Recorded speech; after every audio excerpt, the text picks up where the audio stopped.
오늘 하나님의 말씀 함께 봉독하겠습니다. 누가복음 24장 30절에서 35절 말씀입니다. 누가복음 24장 30절에서 35절까지의 말씀을 교독하겠습니다. 그들과 함께 음식 잡수실 때에 떡을 가지사 축사하시고 떼어 그들에게 주시니 그들의 눈이 밝아져 그인 줄 알아보더니 예수는 그들에게 보이지 아니하시는지라. 그들이 서로 말하되 길에서 우리에게 말씀하시고 우리에게 성경을 풀어 주실 때에 우리 속에서 마음이 뜨겁지 아니하더냐 하고 곧 그때로 일어나 예루살렘에 돌아가 보니 11 제자 및 그들과 함께한 자들이 모여 있어 말하기를 주께서 과연 살아나시고 시몬에게 보이셨다 하는지라. 두 사람도 길에서 된 일과 예수께서 떡을 떼심으로 자기들에게 알려주신 것을 말하더라. 아멘. 주일 3부 예배에 참석하신 또 여기 본당에 오신 성도님들, 또 각 처소에서 온라인으로 예배드리고 계신 분들 주님의 이름으로 또 환영하고 축복합니다. 우리 좌우로 또 가정에서도 옆에 계시면 한번 축복했으면 좋겠습니다. 사랑하고 축복합니다 하고 한번 인사하겠습니다. 예, 감사합니다. 네. 우리가 리프레임 시리즈를 5월 16일 5월 봄에 시작했는데 10번인데요. 중간에 설립기념주일 또 추수감사주일이 있어서 12번, 그러니까 정확히 12주 석 달이 걸렸네요. 그래서 오늘 이제 10번째 마지막 시간입니다. 이 리프레임 시리즈를 시작하면서 던졌던 큰 질문 혹시 기억하십니까? 소그룹이라면 한 분 한 분 이렇게 여쭤볼 텐데, 예수님이 만물의 구원자시라면 그 예수 그리스도께서 만물의 구세주, 구원자라는 그 사실이 나의 삶에는 도대체 어떤 의미가 있는가라는 그 질문을 처음부터 우리가 했습니다. 그래서 믿음과 삶을 연결하자 이런 얘기를 했고요. 믿음과 삶을 연결하기, 성경의 이야기와 우리의 이야기가 어떻게 연결이 되는지를 우리가 지난 10주 동안 살펴봤습니다. 그래서 성경의 이야기는 어떤 이야기인가? 그냥 뭐 단순히 우리의 마음이 평안하고 죽으면 천국 가고 이런 이야기인가? 그래서 저희가 창조부터 지지난주 교회와 성령, 새하늘과 새 땅 교회와 성령 그 모든 과정을 통해서 이 성경의 이야기는 그냥 개인에 대한 이야기 또는 인류에 대한 이야기뿐만 아니라 온 우주, 온 만물, 땅, 전 우주를 포괄하는 아주 큰 이야기다. 그리고 하나님의 구원의 목적은 단순히 한 영혼이 구원받고 죽어서 천국 가는 정도가 아니라 보라 내가 만물을 새롭게 하리라. 요한계시록 21장에 나와 있는 말씀처럼 전 창조 세계의 회복이다 라는 것을 우리가 살펴봤습니다. 그래서 10주 과정인데 오늘 마지막인데 그래도 짧게라도 한 5분 정도라도 우리 각 복습을 짧게 좀 했으면 좋겠어요. 그래서 1과부터 한번 보겠습니다. 1과 이제 제가 시작했는데 우리를 리프레임하는 이야기였습니다. 그래서 1과하고 2과는 현대의 문화가 어떤 것인가를 살펴봤죠. 그래서 이 시대가 점점 복잡해지고 있다, 파편화되고 있고, 그래서 그리스도인들이 그거에 대한 반응이 두 가지로 이렇게 나뉘어질 수 있다는 거예요. 하나는 문화를 거부하거나 하나는 동화되거나 그 유혹 가운데 있다라는 걸 살펴봤고요. 두 번째는 우리의 문화에 담긴 이야기. 그래서 현 시대의 문화가 우리의 정체성을 구성하는 네 가지 고혁신 목사님이 그때 했었죠. 네 가지 특징에 대해 살펴봤어요. 그래서 단절, 과거 또 역사와 미래에서 단절시키는, 또 소비를 통해 자기 정체성을 창조하는 창조, 그리고 지속적으로 변하는 유동성에 대해서 살펴보고요. 마지막에는 이제 공적 차원과 사적 차원의 삶을 이렇게 나눠버리는 압박과 제약에 대해 살펴봤습니다. 세 번째는 이제 성경 이야기가 시작됐죠. 창조와 타락 이야기였습니다. 하나님의 창조는 선했지만 인간의 타락으로 말미암아 죄가 심각하게 온 세상 가운데 들어왔다는 이야기고요. 네 번째, 이스라엘을 부르심. 이 사과는 제가 했었는데 여러분 기억하십니까? 하나님이 평범한 사람들을 부르셔서 그 사람들로 하여금 하나님을 신뢰하게 한다. 그래서 그 유진 피터슨이 했던 말, 성경에는 영웅이 한 사람도 없다. 영웅이 한 사람도 없다. 모두 다 연약한 사람들, 실패투성이인 사람들인데 한 사람도 성경의 이야기에서 이렇게 추방당한 사람이 없다. 그런 이야기했습니다. 오가가 왕이신 예수입니다. 우리 예수님 전문가 고혁신 목사님이 했던 것으로 기억하는데, 왕이신 예수. 그래서 예수 그리스도 구원 성취의 정점이 바로 예수 그리스도고, 예수 그리스도는 구원자이시고 주님이시다. 그래서 그분의 이 십자가의 구속 사건은 모든 만물에 영향을 미친다라는 것을 살펴봤습니다. 우리의 평범한 일상생활을 비롯해 삶의 모든 영역과 문화에 의미를 준다라는 것이죠. 그래서 복음은 단순히 계속해서 강조하지만 개인적인 사적인 차원, 그리고 심리적인 차원, 그리고 내세적인 차원을 넘어서서 새 하늘과 새 땅, 새로워진 세상을 향한 그 하나님의 초대라는 것이죠. 자, 그다음에 이제 육가입니다. 육가가 새 하늘과 새 땅에서 부활의 의미를 살펴봤죠. 예수 그리스도의 부활을 통해서 새 하늘과 새 땅을 통해 피조 세계를 변화시키겠다는 그 하나님의 약속이다.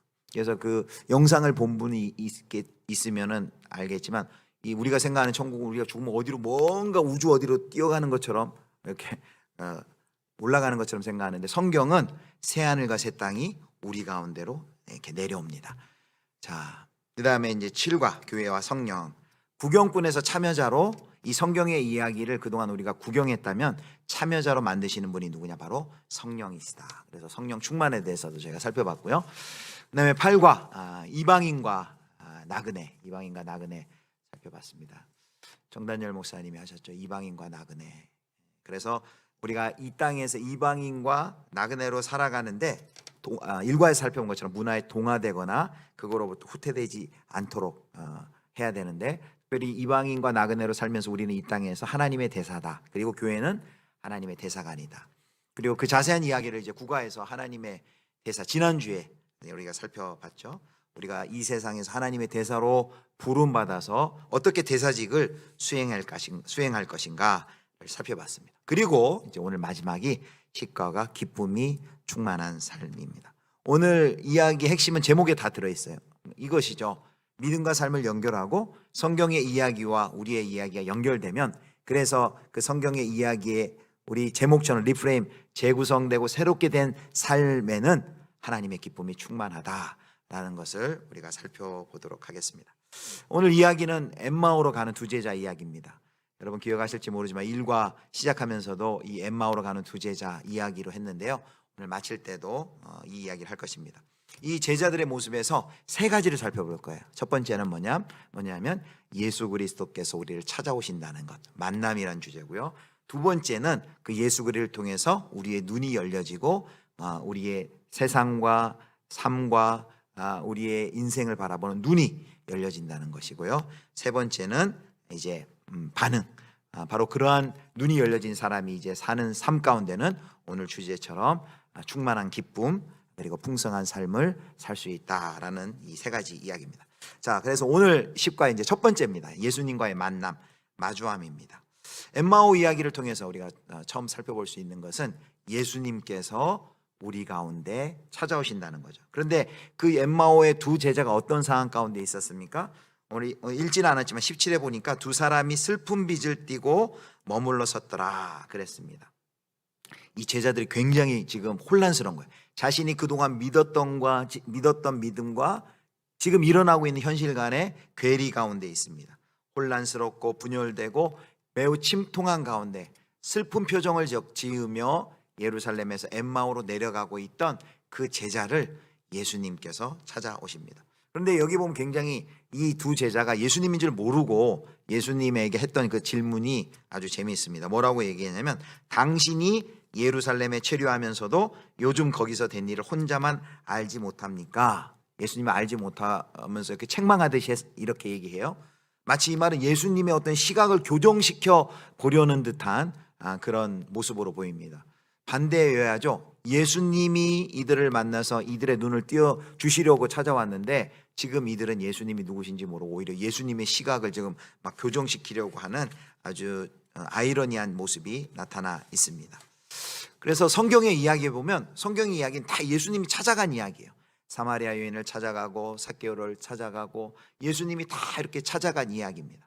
여기도 엠마오로 가는 두 제자를 찾아갑니다.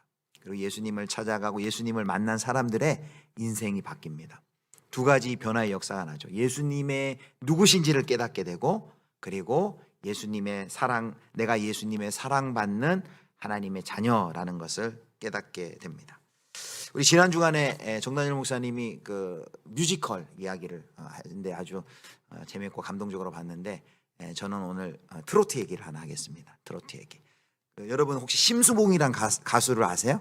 예, 심수봉. 우리 젊은 세대들 아시는 70, 80 그때 활동하셨던 분인데, 이 심수봉이 부른 백만송이 장미라는 노래가 있습니다. 백만송이 장미. 이 백만송이 장미의 가사를 선결대 윤영훈 교수님이 국민일보에 분석해서 내신 것이 있어요. 그래서 그걸 잠깐 이제 살펴보겠습니다. 백만송이 장미라는 거 나중에 와서 한번 확인해 보세요. 이제 1절 가사가 이래요. 먼 옛날 어느 별에서 내가 세상에 나올 때 사랑을 주고 오라는 작은 음성 하나 들었지. 이걸 이제 이렇게 분석합니다. 우리가 우연 속에 태어나 정해진 시간을 살다 사라지는 것이 아니라 특별한 섭리 가운데 이 땅에 온 고귀한 존재임을 일러줍니다. 후렴구가 반복해서 노래하도 후렴구 보면 미움 없이 이런 게 계속 반복이 돼요. 우리 존재 가운데 녹아있는 하늘의 사랑으로 미움을 떨쳐내고 아름다운 사랑의 장미를 피우라는 소명입니다. 자, 2절 가사입니다. 2절 가사는 넘겨주시면 2절 가사가 이렇습니다. 수많은 세월 흐른 뒤 자기의 생명까지 모두 다 준 빛처럼 호련히 나타난 그런 사랑 나는 알았네. 여기서는 죄악 많은 타락한 세상에서 꿈은 좌절되고 진정한 사랑은 찾아볼 수 없는 현실을 말합니다. 하지만 내가 온 별에서 나를 찾아와 자신의 생명까지도 내어주는 숭고한 사랑을 만났습니다. 3절입니다. 3절.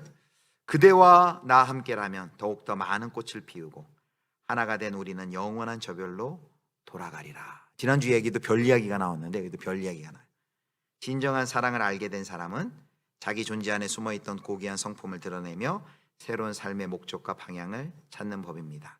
이제 나의 삶은 그 사랑과 동행하며 아름다운 사랑의 꽃을 피웁니다. 또 내가 왔던 영원한 본향으로 다시 돌아갈 것이라는 믿음과 소망을 노래합니다. 이게 그냥 윤영훈 교수님이 자기 생각대로 이렇게 해석한 게 아니라 2012년에 이 심수봉 씨에게 콘서트 할 때 물어봤어요. 여기에서 나온 그 사랑이 무엇일까? 그래서 콘서트에서 심수봉 씨가 이렇게 얘기했습니다. 다음 장 넘겨주세요. 이렇게 얘기합니다. 그 노래에 대해서 심수봉 씨가 전 사랑은 진정한 사랑의 가치는 딱 한 곳에서 나온다고 생각합니다. 이 노래는요 사실 그 사랑의 대표자인 예수 그리스도의 사랑을 노래한 것입니다. 백만송이 장미를 하늘에 올려드립니다. 이렇게 얘기를 했어요. 심수봉 씨가 이제 권사님인데 성경의 이야기를 이렇게 그 노래에 트로트로 해서 자신의 어떤 신앙의 고백으로 이렇게 만든 것이죠. 문화 속에 우리 대중문화 속에서도 뭐 이렇게 대중가요지만 신앙을 이렇게 녹여서 했던 하덕규 씨의 가시나무라든지 그리고 임재범 씨가 부른 윤복희 씨의 여러분 이런 노래들이 사실 그 하나님의 사랑을 이렇게 문화 속에 대중문화 속에 담은 것이죠. 하나님을 만나면 이렇게 변합니다. 내가 하나님이 누구신지를 알게 되고 하나님의 하신 일을 알게 되고 그냥 단순히 나에게 어떤 마음의 평안과 기쁨 주는 것이 아니라 온 세상과 만물을 사랑하고 회복하시려고 예수 그리스도를 보내시고 이제 우리의 삶은 어떻게 변화되고 우리는 어떤 존재인지 우리의 정체성이 무엇인지 우리가 이 땅에서 왜 살아야 되는지에 대해서 알게 되죠. 예수님이 찾아오시면은 이러한 역사가 일어납니다. 두 번째는 이제 이해하다인데요. 이해하다. 예수님이 찾아오셔서 이제 그 두 제자 엠마오로 가는 두 제자의 눈을 열어 주십니다. 그래서 그 눈을 열어 주심으로 자신과 세계에 대한 우리 계속 쓰는 용어 리프레임 재구성 새롭게 해주시는 그런 역할을 하죠. 자, 예수님이 제자들에게 나와서 이렇게 하실 수 있었죠. 얘들아 나다 내가 나타났다 내가 하나님이다 이렇게 주장하시고 말씀하실 수 있지만 그렇게 하지 않으셨습니다. 그리고 누가복음 24장 27절 여기 나와 있죠. 이렇게 말씀하십니다. 이렇게 하셨습니다. 이에 모세와 모든 선지자의 글로 시작하여 모든 성경에 쓴 바 자기에 관한 것을 자세히 설명하시니라. 성경의 이야기를 해주세요. 하나님께서 어떻게 세상을 창조하시고 그리고 어떻게 이스라엘 백성을 구하시고 선지자와 그 믿음의 선배들에 의해서 기록된 그 성경의 이야기를 풀어주십니다. 그럴 때 이 두 제자 가운데 어떤 일이 일어났습니까? 24장 32절에 보면 그들이 서로 말하되 길에서 우리에게 말씀하시고 우리에게 성경을 풀어주실 때 우리 속에서 마음이 뜨겁지 아니하더냐. 성경을 풀어줄 때 그들 가운데 성령의 역사하심으로 마음이 뜨거워지는 역사가 일어났습니다. 그리고 31절에 보면 그들의 눈이 밝아져 그인 줄 알아보더니 예수는 그들에게 보이지 아니하시는지라. 예수님을 드디어 보는 눈이 밝아져서 예수님을 발견한 것이죠. 보게 된 것이죠. 바로 이것이 우리가 예수님이 우리에게 찾아와 주셔서 우리의 마음의 눈을 열어주셨을 때 성경의 눈이 열릴 때 우리에게 나타나는 역사입니다. 나의 삶이 이 성경의 이야기와 전혀 상관없는 삶이 아니라 하나님의 그 구원의 계획과 목적을 알고 그 성경의 큰 이야기 속에 내 이야기가 연결이 되는구나. 그래서 비로소 나의 모든 삶 속에서 일상 속에서 예수님을 보고 발견하기 시작합니다. 믿음과 삶이 이제 연결하게 됩니다. 자, 이게 이제 두 번째 이야기고요. 그 다음에 이제 세 번째. 자, 이렇게 그럼 성경의 이야기, 예수님이 찾아오시고 우리의 눈을 열어주셔서 성경의 이야기와 내가 상관없는 이야기가 아니라 그 하나님의 구원의 놀라운 일하심이 나와 온 세상을 위한 것이다 라는 걸 깨닫게 된 사람에게 일어나는 일이 세 번째가 이제 응답하다입니다. 어떤 응답을 우리가 할 수 있냐면 이제 우리가 지지난주 배웠던 것처럼 그리스도의 대사로서 기쁨과 자신감을 가지고 살아갈 수 있습니다. 여러분 기억하십시오. 오늘 또 두 가지 주제를 살펴볼 거예요. 기쁨과 자신감을 가지고 살아갈 수 있습니다. 자, 이 이야기를 깨달은 사람은 이제 기쁨으로 일할 수 있어요. 이제 우리의 삶의 모든 일이 이제 의미가 생기거든요. 이 기쁨을 엠마오로 가던 두 제자가 경험했죠. 24장 33절에 보면 그 세 번역으로 제가 준비했는데 이렇게 말합니다. 그들이 곧바로 일어나서 저녁 먹다가 예수님이 눈을 밝혀주시자 곧바로 일어나서 예루살렘에 돌아와서 보니 11제자와 또 그들과 함께 있던 사람들이 모여 있었고 두 제자는 예수님 때문에 눈이 열려진 후에 저녁을 먹다 곧바로 일어나 예루살렘까지가 한 11km 되거든요. 11km 정도 되는데 예루살렘이 고지되고 엠마오가 저지되는데 다시 걸어서, 여러분 그때 밤인데 요즘처럼 뭐 가로등이 있는 것도 아니고 그 어두운 밤길을 일부러 늦은 시간이지만 기뻐서 그 제자들이 모여 있는 곳으로 올라가는 제자들의 모습을 여러분 생각해 보십시오. 상상해 보십시오. 그때 제자들의 얼굴 표정, 제자들의 마음 어땠을까요? 아마 큰 기쁨에 들떠 있었을 것입니다. 우리가 부활하신 예수님을 만났다. 예수님은 정말 부활하셨다. 그 기쁜 소식 확인함을 가지고 이제 올라가죠. 누가복음 이야기는 1장부터 24장인데 1장 성전에서 시작해서 24장 성전의 이야기로 마칩니다. 1장에 보면 사가랴라는 인물이 나와요. 근데 하나님을 위해 열심히 제사장의 본분을 다했지만 그의 삶에 도대체 일어나는 일들이 어떤 일인지 깨닫지를 못했습니다. 그런데 천사가 방문하여서 사가랴와 그의 아내 엘리사벳에게 평생 동안 기다려온 일이 일어날 것이라는 그 천사의 소식을 듣게 됩니다. 그럼 얼마나 기쁘겠어요. 당연히 기뻐야 되는데 그 사가랴가 의심하느라 그 기쁨을 누릴 겨를이 없었습니다. 기쁨, 이게 성전이란 배경을 시작하지만 사가랴가 기쁨을 누리지 못하고 시작하는데 오늘 마지막 누가복음 24장에 보면 이 누가복음의 대단원이 성전에서 마칩니다. 24장 이제 52절 3절을 제가 읽어드릴게요. 이제 마지막 준비됐네요. 제가 읽겠습니다.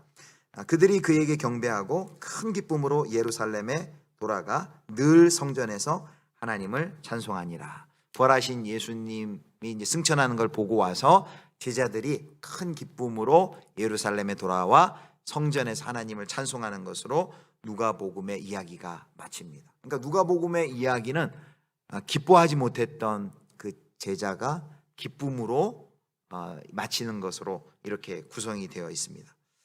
그래서 예수님이 겁에 질려 있던, 그리고 이해되지 않는 현실에 슬퍼하던 두 제자들 가운데 찾아오셔서 그들의 눈을 띄워주시고 그들에게 이제 새로운 사명의 초대를 하시는 것이죠. 그리고 그들이 참 기쁨에 참여하게 합니다. 예수님이 예수 그리스도를 그 기쁨에 초대하는 것은 예수님이 이 땅에서 대제사장의 기도를 드리는 거기에도 나타납니다. 요한복음 17장 13절을 보겠습니다. 요한복음 17장 13절. 지금 내가 아버지께로 가오니 내가 세상에서 이 말을 하옵는 것은 그들로 내 기쁨을 그들 안에 충만히 가지게 하려 함이니라. 그들로 내 기쁨을 그들 안에 충만히 가지게 하려 함이니라.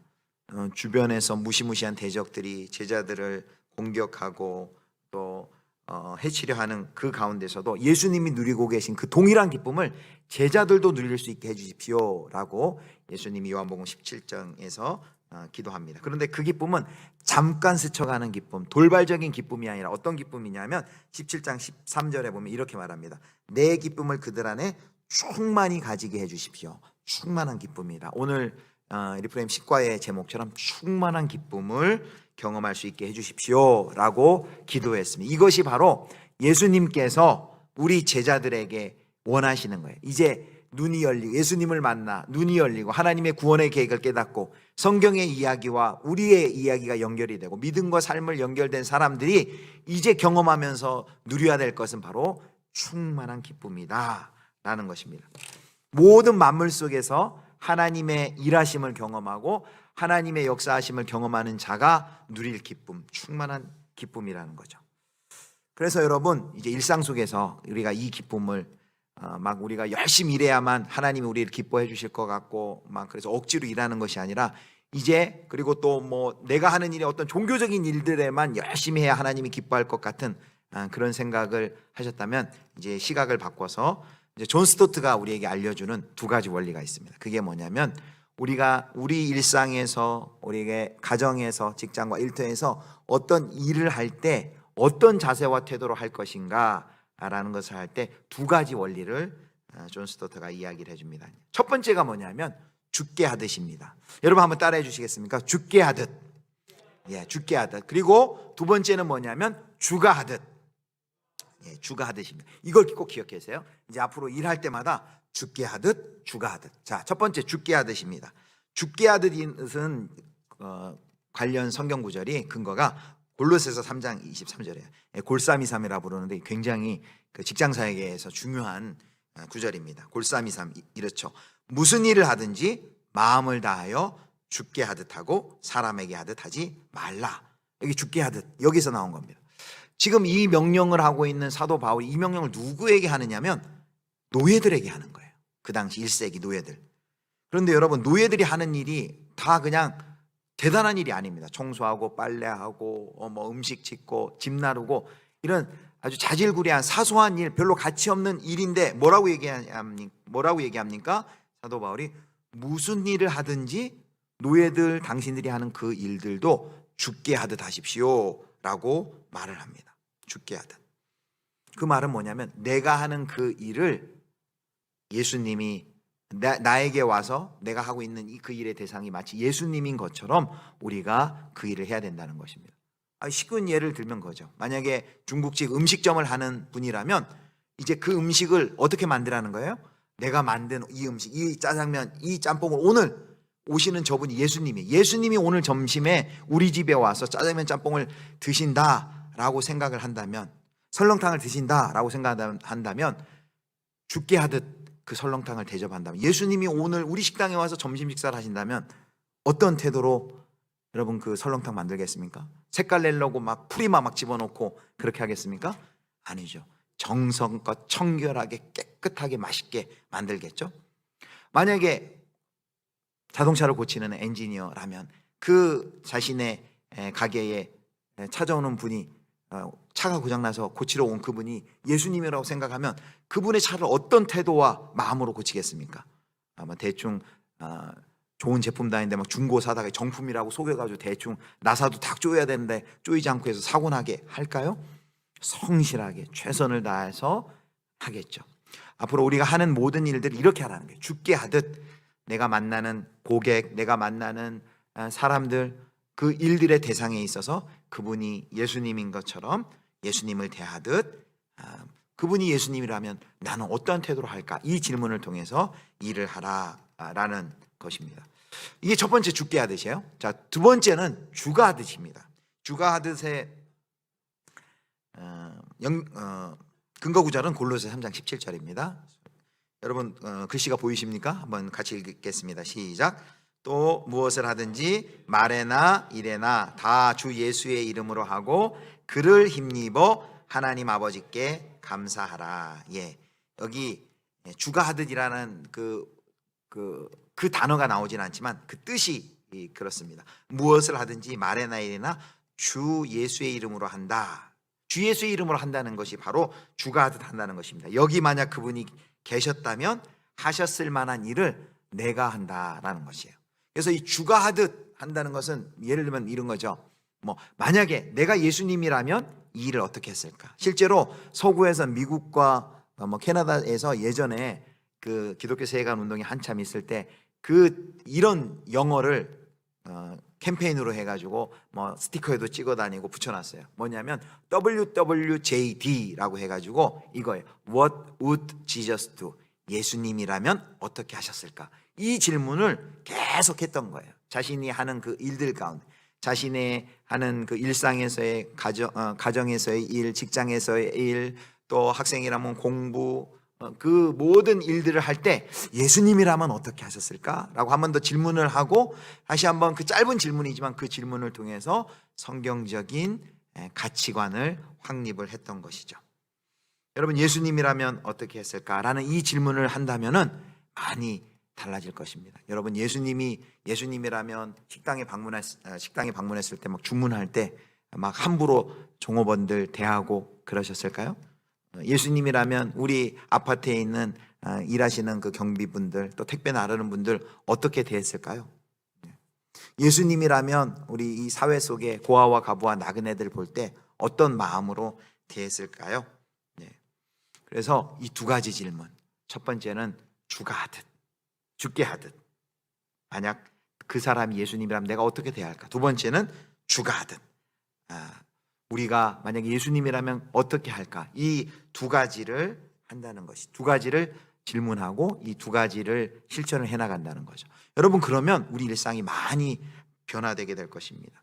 성경을 읽을 때, 기도할 때만 열심히 최선을 다하는 거 아니라 우리가 저녁을 준비할 때도 예수님이 함께 하시고 또 예수님이 그 저녁 준비의 그 상황 속에서도 예수님을 보게 되는 것이죠. 우리가 쇼핑할 때, 우리가 예배를 시작할 때 서로 형제자매들에게는 활짝 웃으며 인사했지만 실제로 웃음이 필요한 것은 미소 한 번, 하루 종일 알바를 하지만 미소 한 번 받지 못하는 알바생을 향해서 한번 여러분 주문하면서 웃어줄 수 있나요? 네. 여기 그 리프레임에 보면 그 미소도 구원의 행위다라고 이야기를 합니다. 우리가 기도할 때만큼 죽게 하듯 주가 하듯 프로그래밍하는 전산 전문가는, IT 전문가는 기도하고 그 일을 할 수 있을 것입니다. 제가 지난주에 이제 이사를 했어요. 여기 가까운 아파트로 이사를 했는데 이사하고 이제 떡을 돌렸습니다. 보통 제가 이제 연립에 살 때는 한 4, 5층 돼가지고 양쪽에 해봐야 뭐 8집, 10집밖에 그동안 살았던 데는 그래서 어렵지 않았는데 여기는 이제 18층이래 가지고 양쪽이 다 하니까 36가정, 저희 빼면 35가정 떡집에 주문해 가지고 35가정 이렇게 떡하고 옆에 스티커 붙여 가지고 안녕하세요 하영인네입니다. 좋은 이웃이 되겠습니다. 이렇게 눈 하트 표시해 가지고 이렇게 비닐 포장지 해 가지고 1층부터 올라가면 힘드니까 18층부터 내려왔어요. 18층부터 이렇게 양쪽 집 내려오면서 띵동띵동 하면서 이렇게 내려왔는데 시간이 꽤 걸리더라고요. 그래서 그래도 한 35집 중에 한 25, 6집은 인사를 했던 것 같아요. 다 이제 내려와서 이제 인사를 했어요. 제가 거기다가 이제 이렇게 마지막에 썼어요. 좋은 이웃이 되도록 노력하겠습니다. 그래서 제가 말로만 그런 게 아니라 좋은 이웃이 되려고 제가 실천사항 3가지를 좀 더 고민하고 더 이제 실천하려고 하는데 3가지를 제가 다짐을 했어요. 첫 번째는 아파트에서 내가 인사를 잘하겠다. 그래서 밖에서 모르는 사람한테 제가 인사하긴 뭐하지만 그 같은 그 라인에서 만나는 분한테는 제가 무조건 인사를 내가 먼저 하겠다라고 다짐했고요. 이제 두 번째는 제가 단지 내 담배꽁초를 내가 줍겠다. 이전에도 그건 했습니다. 이전에 그래서 제가 제 차에 집게가 있어요. 집게 있고 이제 검은 봉지 해가지고 지난주부터 이제 시작을 했습니다. 매일 하는 건 아니고요. 최소한 일주일에 한 번은 내가 담배꽁초 줍겠다. 수위 아저씨들이 줍더라고요. 그런데 의외로 또 많이 있더라고요. 그래서 담배꽁초를 줍겠다. 혹시 그 뒤 아파트에 사시는 분, 함께 하실 분 있으면 연락 주시기 바랍니다. 좋은 운동이 되면 좋겠어요. 세 번째는 내가 뭐 코로나 시대라 좀 어렵긴 하지만 먹을 것을 좀 이웃과 좀 나누겠다. 실제로 이렇게 뭐 성도님들이 이렇게 제가 먹는 거 좋아하는 줄 알고 이렇게 많이 또 보내주시고 해서 다 못 먹거든요. 옥수수도 좀 나누고, 그리고 뭐 이렇게 나눌 것들이 많이 있더라고요. 그래서 전에도 이렇게 많이 나눴는데, 그리고 네 번째 생각했어요. 네 번째 아내에게 이야기했습니다. 뭐냐면 우리 아이들이 가장 간절히 기다리는 분이 누군 줄 압니까? 다시 오실 예수 그리스도보다 더 기다리는 분이 누구냐면 택배 기사님들이에요. 우리 아이들이. 근데 이 맨날 신청만 잔뜩 해놓고 이 더운 여름날 너무 수고하시는데, 그래서 저희 집에서 그거 하려고 그래요. 이제 아이스 박스 이렇게 만들어 놔가지고 시원하게 물 만들어 놔가지고 이렇게 택배 기사님들 드실 수 있게 이제 준비를 하려고 그래요. 네 가지네요. 여러분, 우리가 이제 좋은 이제 이웃이 돼야 되는데, 죽게 하듯 주가 하듯 바로 이런 마음과 태도로서 한번 우리 주변을 본다면 내 일상에서, 또 내 직장생활, 내 친구와 이 이웃과의 관계에서 그 모든 상황 속에서 그냥 우리가 교회에 와서만 예수님을 보고, 그리고 기도할 때만 예수님을 보고 예배 드릴 때만이 아니라 우리가 흩어진 교회로서 세상 속에서 살아갈 때에도 바로 예수님의 함께 하심을 우리가 보고 거기서 경험하고 증거할 수 있다는 것이죠. 자, 이렇게 우리가 성경의 이야기와 우리의 이야기가 이어질 때 우리의 일상에서 예수님을 보고 우리가 그 기쁨, 정말 하나님이 주시는 기쁨을 가지고 일하는데 우리가 부담감이 있을 수 있어요. 왜냐하면 하나님께서 우리를 그리스도의 대사로 불렀다고 그랬는데 우리가 그리스도의 대사 잘할 수 있을까? 근데 여러분, 그때마다 이걸 꼭 기억하십시오. 부담감 줄이기인데, 여러분 이거 굉장히 중요합니다. 문화를 변화시키려는 주체가 내가 아니라 하나님이다라고 생각하면 부담 없이 자신 있게 할 수 있다. 무슨 말입니까? 여러분, 이 일은 하나님의 일이라는 거예요. 하나님이, 이 성경의 이야기는 하나님께서 타락한 온 피조 세계를 구속하시는 그 하나님의 이야기, 그러니까 주체가 하나님이시고 하나님이 일하고 계세요. 그 이야기에 우리를 초대하셨어요. 그래서 우리가 최선을 다하고 열심히 순종하지만 우리가 막상 우리의 삶에서 열매를 잘 못 맺을 때도 있어요. 낙심스러운 일들도 많고, 열심히 평생을 들였는데도 어떤 작은 열매 하나 보지 못하는 낙심스러운 일들이 많이 있을 수 있어요. 손봉호 교수님이 그런 말씀했어요. 선지자적 비관주의라는 말을 했는데, 뭐냐면 쉽게 이야기하면 이겁니다. 우리가 어떤 열매를 보기 위해서 그 일이 가능하기 때문에 하는 것이 아니라, 우리의 임무는 그 일이 같이 있으면 그 일을 그냥 하는 것으로 만족한다는 것이죠.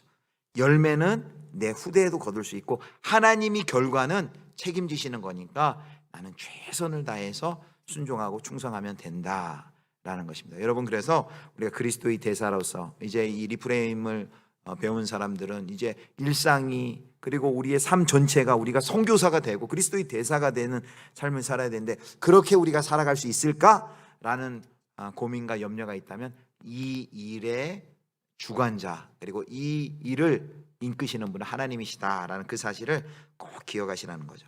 그래서 여러분, 성공보다 중요한 것이 충성이라는 거죠. 그리스도인들에게는 성공보다 충성이 더 중요합니다. 이 일에 충성하면 됩니다.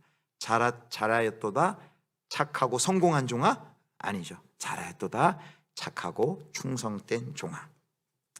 그 다음에 이제 우리가 성경의 이야기를 사는 사람들이 이 주제가 충만한 기쁨인데, 기쁨과 또 하나 뭘 누리며 사느냐 하는데 자신감이라고 했습니다. 자신감. 그런데 더 세밀하게 이렇게 얘기하겠습니다. 적절한 자신감을 여러분 가지고 살아가시길 바랍니다. 이 적절한 자신감이란 것은 총신대 신권 교수님이 한 표현인데요. 원래 레슬리 뉴비긴이 쓴 책 Proper Confidence라는 것을 한국에서 번역할 때 이렇게 번역을 했습니다. 타당한 확신이라고 번역을 했어요. 근데 이 번역이 약간 조금 더 좋은 번역으로 적절한 자신감이라고 이제 신권 교수님께서 이제 바꿔서 표현하는데, 적절한 자신감이라는 것은 이거죠. 우리가 이 믿음에 대한 확신이 있다면 무례할 필요가 없다라는 거예요. 여러분, 신앙이 확실하고 내가 믿는 믿음에 대한 확신이 있다고 해서 그 신앙을 확신한다고 해서 다른 사람들에 대해서, 다른 종교에 대해서 무례할 필요가 있습니까? 저 사진 유명한 사진이에요. 여러분들 많이 보셨을 텐데 참 무례한 기독교의 대표적인 사례죠. 막 불상을 훼손한다거나 그런 모습들. 그래서 우리 기독교가 많이 욕도 먹었습니다. 적절한 자신감이라는 것은 무엇입니까? 저기에도 적혀 있죠. 확고한 신앙과 함께 남을 존중하며 언행이 일치된 예의 바른 삶을 통해서 믿음의 능력을 증거하는 적절한 자신감을 갖추는 것이 필요하다. 신앙이 확신이 있다고 해서 독단적이며 무례할 필요는 없다는 거죠. 오히려 이 확실한 신앙을 가지고 있다면은 무례한 기독교가 되는 것이 아니라 겸손하게 온유하게 다른 사람을 존중하고 배려하는 그러나 자신감을 가진, 그래서 이걸 적절한 자신감을 가지라는 것입니다. 소심하고 무례한 기독교가 아니라 적절한 자신감을 가진 그리스도의 대사로 우리가 살아가는 것입니다. 바로 우리가 이렇게 성경의 이야기로 새롭게 리프레임된 삶을 살아가는 사람들에게는 이러한 모든 일에서 주를 보는 충만한 기쁨과 적절한 자신감을 누리며 살 수 있습니다. 자, 이제 결론인데요. 그래서 이 리프레임 이야기는 우리 모두를 풍성한 삶으로 초대합니다. 끝나기 전에요, 제가 영상 짧은 거 하나를 보려고 하는데, 이 리프레임 이야기에는 외국의 예들이 많이 있어요. 근데 저는 이 이야기를 공부하고 준비하며 함께 나누면서 이런 소망이 생겨요. 우리 청년들 중에도 이런 이야기들이 좀 많이, 간증들이 많이 일어났으면 좋겠다라는 그런 소망이 있어요. 제가 모은 사례들도 많이 있는데요. 그러나 우리 예수비전교회 많은 성도들이, 청년들이 이 이야기를 써내려가면 좋겠고, 오늘은 마지막으로 그 러블리 페이퍼의 기우진 대표라는 분의 이야기를 한 6분 정도 되는 영상인데 같이 보고 이제 마무리하도록 하겠습니다. 영상 한번 준비해 주시기 바랍니다.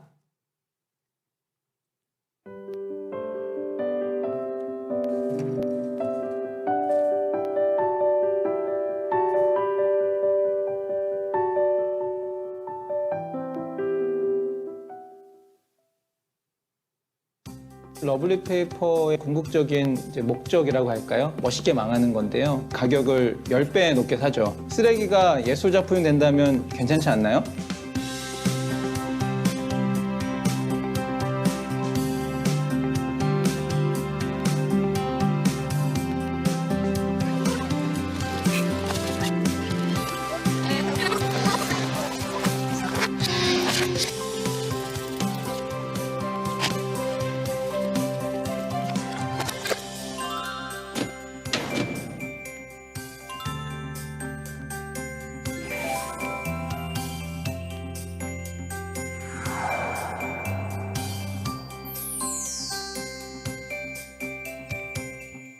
러블리 페이퍼는 어르신들에게 10배 가격으로 폐지를 구매해서 아름다운 작품을 만든 후에 되팔고 그 수입으로 어르신들의 생계와 여가를 지원하는 사회적 기업입니다. 출근하는 길에 폐지 줍는 어르신 한 분을 뵙게 됐는데요. 폐지를 허리에다 돌며 메고 머리에다가 이고 이렇게 경사진 도로를 올라가시는 거세요. 그 장면이 저한테 인생 깊었어요. 이 폐지 줍는 문제가 한 개인의 어려운 어르신들의 문제가 아니라 어떤 사회 구조적이고 여러 현상들 때문에 이분들이 거리로 내몰리고 있구나 라는 제 스스로의 결론을 내고 이것들을 좀 개선해보자. 사실 결혼하고 20대까지는 이웃에 대한 개념을 잘 몰랐어요. 그래서 30대에 들어오면서 전환점이 신앙적인 측면에서도 되게 강하게 와닿았던 것 같아요. 하나님이 나를 이렇게 사랑하셨는데 그 이유와 목적이 뭐냐면 나를 통해서 이웃을 사랑하라는 그 하나님의 말씀을 좀 실현하고 싶었다는 것 같습니다. 그래서 이웃을 돌아보게 됐고 그 돌아보는 과정 속에서 폐지 줍는 어르신들이 가까스로 모양새로 이렇게 보이게 되는 거예요. 이분들이 하고 있는 노동의 가치를 온전하게 제대로 좀 카운터 해보기 시작했어요. 그랬더니 이분들이 걷는 시간, 노동에 대한 어떤 그 강도 이런 거를 했을 때 키로당 1,000원 정도로 우리가 가져오면 적정한 노동을 책정할 수 있겠다라고 생각을 하게 된 거죠. 그게 그 당시의 시세의 한 10배 정도 가격이었어요. 역으로 말씀드리면 노동의 가치를 10배 정도 마이너스 되는 그러한 가치로 여겨지고 있었다는 거죠. 그래서 저희는 더 많이 해드리는 게 아니라 사실은 적정 수준을 해드리는 거에 불과하다라는 생각을 하고 있어요. 어르신 이거 오늘 박스값 4만 원. 네, 네, 고맙습니다. 그냥 판대만 잘해야 한 3,000원쯤에 4,000원쯤밖에 안 돼요. 그 10배 주시니까 네. 그야말로 고맙게 하겠습니다. 되게 감사하죠. 펫박스를 비싸게 사들이는 거는 마이너스를 볼 수밖에 없는 구조잖아요. 그러니까 필연적으로 그걸로 더 많은 가치를 생산할 수 있는 제품을 만들어서 팔아야 되는 구조가 나오는 거죠. 그 구조를 어떻게 완성할 수 있을까 하고 인터넷도 찾아보고 사람한테 물어보기도 했는데 결국은 찾은 거죠.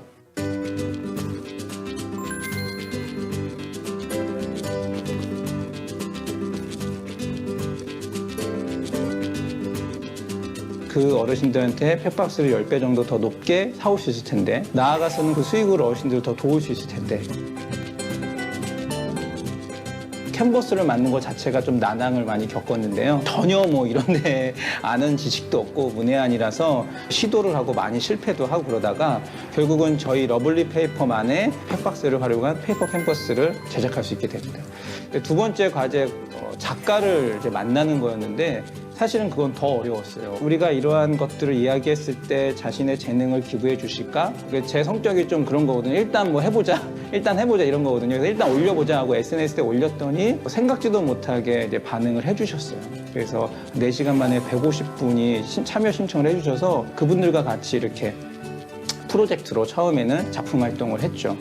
근데 그 결과 3개월짜리 프로젝트가 1년으로 늘어나게 됐고 지금의 어떤 작가단들이 좀 구성되었다고 봐요. 그래서 작품도 아주 보시는 것처럼 아름답게 나오고 있습니다. 처음에는 지인께 추천을 받아서 하게 됐는데 돈이 아닌 저의 재능과 이 그림과 모든 것으로 도울 수 있는 것이 제일 좋았던 것 같고 이런 걸 판매함으로써 그 판매금이 그 어려운 분들 도울 수 있었잖아요. 그런 것들이 참 신기하기도 했고 기쁘기도 하고 너무 좋은 것 같아요. 어르신. 아이고, 쌀이. 아이고, 뭐좀 맛있다. 아니, 좀 가봐요. 아니야, 가져가서. 손자들한테 내가 마시라고 더 없다고. 마시라고. 내가 어려우니까 그게 내가 조금만 남으면 옆에서 어려우면 좀 주고 싶고 내가 그래.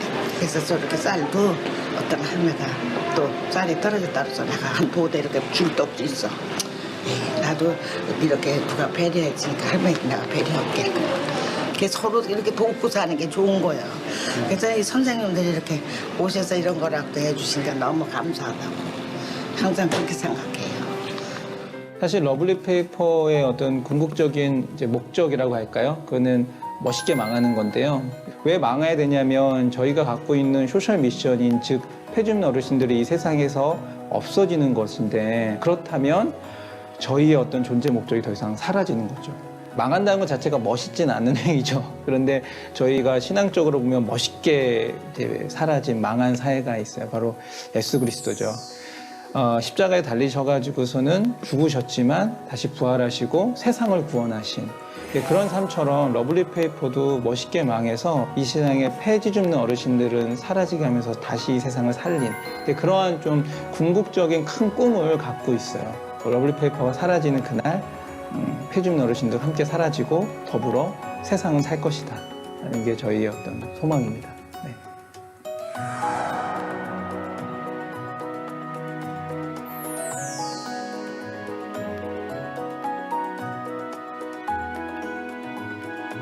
네, 너무 멋지죠? 예, 세상 속에서 하나님의 사랑, 하나님 사랑, 이웃 사랑을 실천하고 있는 그리스도의 대사로서 살아가는 저런 멋진 모습. 우리 청년들, 우리 예수비전교회에서도 많은 성도님들이 또 각자의 자리에서 각자의 배역이 다르잖아요. 저런 멋진 삶을 살았으면 좋겠다라는 간절한 소망이 생깁니다. 오늘 이제 결론인데요. 결론은 풍성한 삶으로의 초대입니다. 예수님께서 하신 요한복음 10장 10절의 말씀이 있습니다. 우리 같이 한번 읽겠습니다. 시작. 도둑이 오는 것은 도둑질하고 죽이고 멸망시키려는 것뿐이요 내가 온 것은 양으로 생명을 얻게 하고 더 풍성히 얻게 하려는 것이라. 아멘. 생명을 얻는 건 이해하겠는데 여러분 더 풍성히 얻게 하는 게 뭘까요? 더 풍성한 삶. 이게 뭘까? 돈을 많이 버는 게 더 풍성한 삶일까? 권세를 높이 그래서 모든 전 세계 사람들 유튜브 팔로워가 막 몇십만 명, 몇백만 명이 되면 풍성한 삶일까? 더 인기가 많아지면 또 명예가 높아지면 뭐 여러 가지 생각할 수 있는데요. 성경에 말하는 풍성한 삶은 이렇게 얘기할 수 있습니다. 샬롬을 누리는 삶이라고 얘기할 수 있습니다. 우리 수요예배 그 열매 맺기 할 때 그 샬롬에 대해서 우리가 살펴봤는데요. 평화. 그래서 성경이 말하는 샬롬은 뭐냐면 모든 관계에 있어서 온전함을 이야기합니다. 그래서 나와 하나님과의 관계 속에서 하나님께 영광 돌리는 그 관계로, 또 나와 옆에 있는 이웃을 사랑함으로써 이웃과의 좋은 관계, 그 이웃은 고아와 가부와 나그네도 포함되고 이 세상 속에서 또 착취되고 고통 가운데 있는 이웃들도 포함되는 거죠. 그 이웃들을 어떻게 섬길 것인가. 또 하나는 피조 세계와의 관계도 우리가 원만하게 회복이 돼야 되겠죠. 하나님이 창조하신 이 피조 세계, 요즘 환경 문제도 심각하고 많이 지금 고통당하고 있는 이 세상 속에서 우리는 어떻게 청지기로서 하나님이 맡겨주신 청지기로서 이 세상을 잘 하나님의 뜻에 맞춰 다스릴 것인가. 그리고 마지막으로 나 자신과도 바른 관계를 맺어야 되는, 회복된 관계를 맺어야 되는 것이, 이것이 바로 샬롬이고 이것이 바로 모든 관계에 있어서 회복된 삶, 하나님의 샬롬을 누리는 삶이 바로 풍성한 삶이라고 했습니다. 10주 동안 우리가 리프레임 과정을 통해서 이 복음은 단순히 하나님과 나와의, 그것도 내면적인 심리적인 문제가 아니라 총체적인 온 우주와 만물을 회복시키시려는 그 하나님의 구원의 계획임을 우리가 확인했습니다. 그리고 그 일에 우리를 성령으로 말미암아 참여케 하여 주시고 새하늘과 새 땅을 바라보며 그 일을 감당할 수 있도록 성령으로 우리를 도와주시고 그리스도의 대사로서 우리를 불러주셨음을 우리가 확인을 했습니다. 그래서 우리는 그리스도의 대사, 또 왕같은 제사장, 그리고 이제 선교사로서의 사명을 이제 우리가 살아갑니다. 어렵고 힘들 것입니다. 그러나 하나님께서 도와주시겠다. 내가 너와 함께한다. 어디를 가든지 세상 끝날까지 함께하겠다. 하나님의 이 약속이 있습니다.